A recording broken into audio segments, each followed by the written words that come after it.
Shavua Tov. Gute Woche. I want to tell story number 94 of the Shivchei Baal Shem Tov, the earliest source of Baal Shem Tov stories, the title of which is Naga Be'ilam Betzvao Bedalak. The Baal Shem Tov touched a tree with his finger and it lit on fire. Says the author of the Shivchei Baal Shem Tov, this is another story that I heard from Rav Pesach.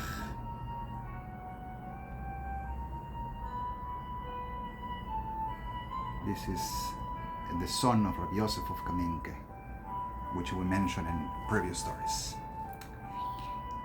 Once, the Baal Shem Tov was traveling from Kamenka to his home in Mezhibush, and Rav Baruch of Kamenka was with him, riding in a special wagon. Next to him was sitting the Soifer, meaning Rav Tzvi. So there are actually 4 people traveling. It's the Baal Shem Tov, Rav Baruch of Kamenka, Rav Tzvi the Soifer, and who is the 4th? The Balagala, the coach driver. And they were followed, or there behind them was the wagon filled with flour, which apparently, as we will see in future stories, the Baal Shem Tov for a while was in the business of flour. Okay?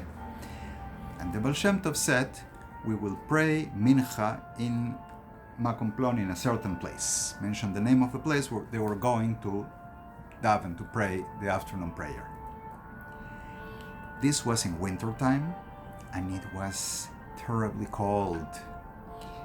They were a few parsas away. Parsas are measured from the Gemara. I don't know exactly if they mean that or something else. Miles. They were a while away from the place, and they were becoming very, very cold. It was getting into their bodies to the bone. Cold. And they said, it is impossible to get to that place. It is still far away, and we are going to freeze. Even the Balagala of the Baal Shem Tov, the coach driver, said, we are getting extremely cold.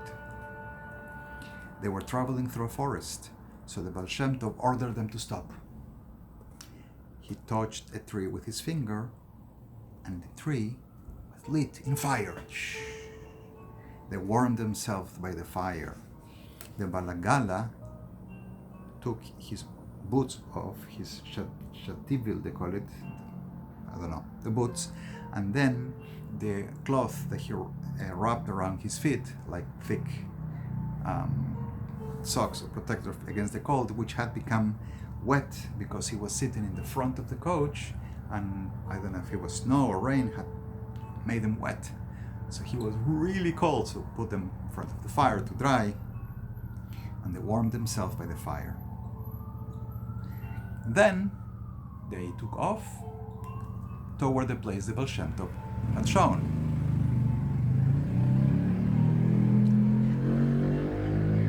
As they were leaving that place toward where the Baal Shem Tov said, Rav Baruch looked back, like I did last week at the end of the story. He looked back to see what happened with that tree.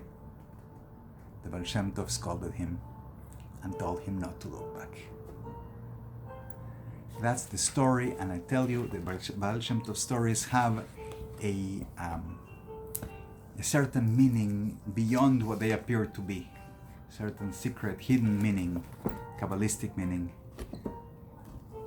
I don't always, or usually, or always don't know what it is, but there is. I'm translating, however, all the stories of the Baal Shem Tov, telling them in this channel in YouTube, in a video in Spanish and in English, and I'm working on the translation from Hebrew to Spanish for editing, B'ezrat Hashem, publishing for the first time the Shivchei Baal Shem Tov, the whole book in Spanish. I appreciate contributions, links in the description. Please like, subscribe, share, tell your friends, tell Baal Shem Tov stories, and all the blessings. Shavua Tov, a gute Woche.